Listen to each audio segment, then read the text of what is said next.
ராகங்கள் 16 ஒரு வாட வரலாறு நான் பாடும் போது அறிவாயம்மா.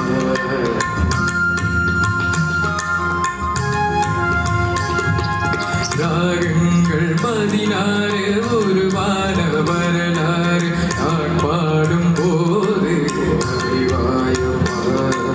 பல நூறு ராகங்கள் இருந்தால் என்ன 16 பாடல் சுகமானது.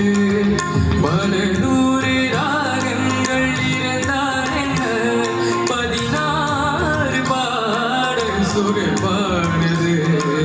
ராகங்கள் 16 ஒரு வாட வரலாறு நான் பாடும் போது அறிவாயம்மா.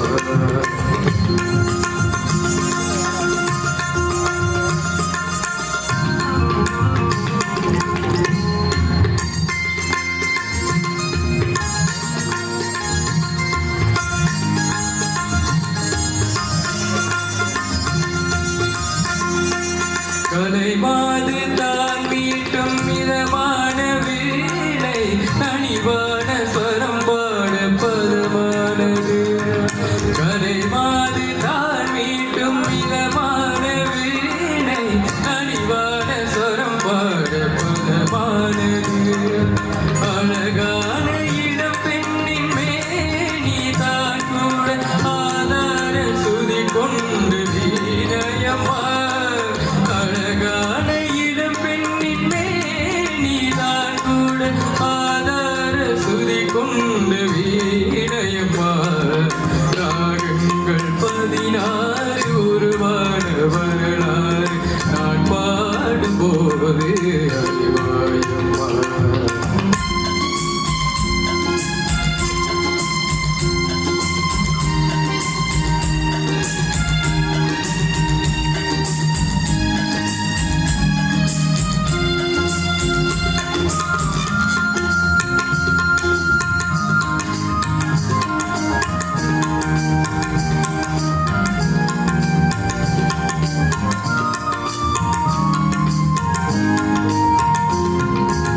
விளையாட வளையாட சலங்கைகள் ஆட இலையோடு கொடி போல நடமாடினார்.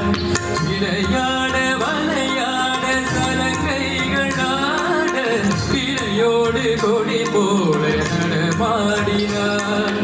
உலகாலும் உமையாரின் நாகபாவங்கள் ஆனந்தம் குடிகொண்டு கோலமம்மா. உலகாலும் உமையாரின் நாகபாவங்கள் ஆனந்தம் குடிகொண்ட கோலமம்மா. ராகங்கள் 16 உருவான வரலாறு நான் பாடும் போது அறிவாயம்மா.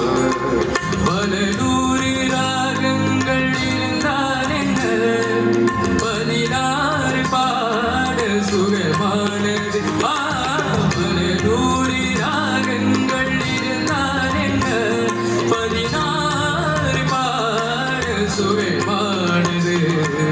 ராகங்கள் 16 உருவான வரலாறு நான் பாடும் போது அறிவாயம்மா.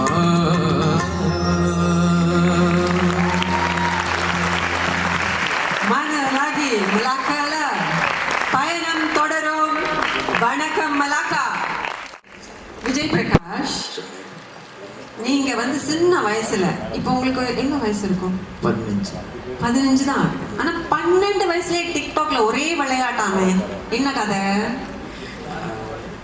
அப்படி பார்த்தேன். நான் பக்கத்துல நிற்கும் போது பதட்டம் வரக்கூடாது. நான் நிற்கிறதா பயமே வா. சொல்லுங்க, என்ன காரணம்? ஆக்சுவலி வந்து நான் வந்து சின்ன வயசுலேருந்து தேவரை பாட ஆரம்பிச்சிட்டேன். அப்புறம் வந்து சங்கீதம் தான் வந்து எனக்கு ஆரம்பிச்சது. அப்புறம் வந்து சினிமா பாட்டுகள் வந்து 12 வயசுல வந்து டிக்டாக்ல எப்படின்னா வந்து நான் சும்மா ஏதாவது போரிங் ஆயிடுச்சுன்னா வந்து ஏதாவது பழைய பாட்டோ இல்லை வந்து 80s 90s சினிமா பாட்டுகள் அந்த மாதிரி இருந்துச்சுன்னா வந்து டிக்டாக்ல போட்டுருப்போம். நமக்கெல்லாம் போரிங் இருந்தால் டிக்டாக்கை திறந்து சைட் பண்ணோம். அவர் வீடியோவை திறந்து பாட்டு பாடி ரெக்கார்ட் பண்ணி போட்டிருக்காரு. என்ன பாட்டுன்னு கேட்டிங்கன்னா எல்லாம் பழைய பாட்டு தான், அப்படிதானே? ஆமாம். அதுக்கு என்ன காரணம்?